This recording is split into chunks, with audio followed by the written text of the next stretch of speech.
আগের ভিডিওতে তো তোমরা দেখলে দুপুরটা আমি কীভাবে কাটালাম। এবার হচ্ছে রথ টানার পর্ব। তো এটা আমাদের পাড়ার আর কি রথ, তখনও সাজানো হয়ে ওঠেনি, সাজাচ্ছে।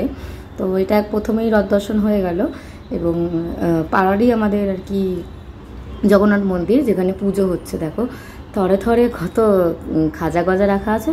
আমার পুরীর কথা মনে পড়ে গেল। এটা হচ্ছে দেশবন্ধু পার্কের মন্দির, খুব পুরনো মন্দির। এখন তো আর কি আপগ্রেড করা হয়েছে আর কি মন্দিরটাকে। তো এটা খুব পুরনো মন্দির, আর এটা ওই রথটা সাজানো হচ্ছে। তো এই প্রথম এই রথটা টেনেই শুরু করলাম রথ টানা।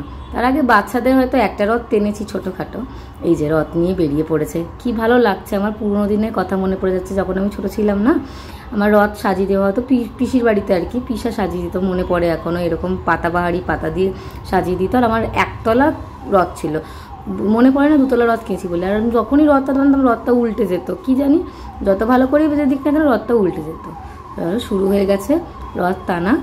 দেখো কি সুন্দর করে দেশবন্ধু পার্কের রথটা সাজানো হয়েছে। এই রথটার নামটা আমার মনে নেই, তাই আমি দেশবন্ধু পার্কের রথ বললাম। হ্যাঁ, নাম আছে।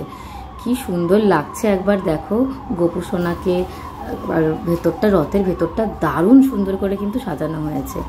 যাই হোক, এখন উদ্বোধন চলবে, মানে রথের দড়ি টানতে আসবেন কেউ, তো তাদের হয়ে গেলে তারপর আমরা সবাই মিলে টানবো। তো অধীর আগ্রহে দাঁড়িয়ে আছি, অনেকক্ষণ এখানে দাঁড়িয়ে আছি। একদম রথ সাজানোটা পুরো নিজের চোখে দেখলাম, তাই খুব খুব ভালো লাগছে। দেখো দড়ি বাঁধা শুরু হয়ে গেছে এবং রথ টেনেও ফেলেছি। এবার যাচ্ছি যশোমাধবের রথ টানতে, তার আগেই রথটাকে একটুখানি ঠেলে দিচ্ছি। যাক, রথ টানলে কিন্তু রোগ শোক কাটে। এই যে দেখো পিছনেই আসছে যশোমাধবের রথ।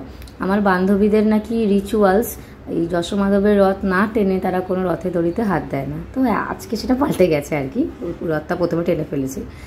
কত ভিড়, কত রকম বাজনা, কত মানে এটা ঘিরে কিন্তু সত্যি রথ কিন্তু একটা উৎসবই বলতে গেলে। আর রথের দড়ি টানা মানে কিন্তু দুর্গাপুজোর সূচনা। তো এটা ভেবেও খুব ভালো লাগছে। আর বেশি দিন নেই, আমি দুর্গাপুজোতে ঘুরি চাই না ঘুরি, আমার তো একই রকম উত্তেজনা। খুব ভালো লাগে দুর্গাপুজো, বাঙালির সর্বশ্রেষ্ঠ পুজো আর কি।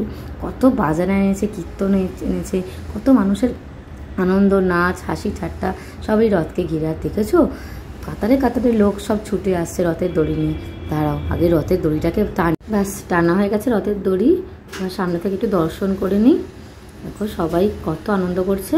আর দর্শন করতে আমাকে এই বেদানা ফলটা দিয়েছে, খুব আনন্দ লাগছে। কাকুকে কাঁঠাল দিয়েছে প্রসাদ হিসেবে।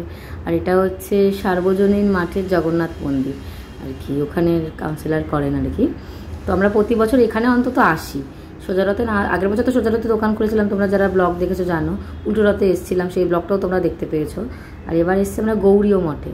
গৌরী মঠ থেকে বেরিয়ে পরিক্রমা করে আমরা চলে গেলাম বলরাম মন্দিরে। সেখানে তো ভিডিও করা তো অ্যালাউ নেই, তাই তোমাদের অতটা ভালো করে দেখাতে পারলাম না, তবু এক ঝলক যতটা পারলাম দেখালাম। আর এটা ছিল নববৃন্দাবনের রথ এবং নববৃন্দাবনের মন্দির। সারা দিনটা দারুণ ভালো কেটেছে, দারুণ।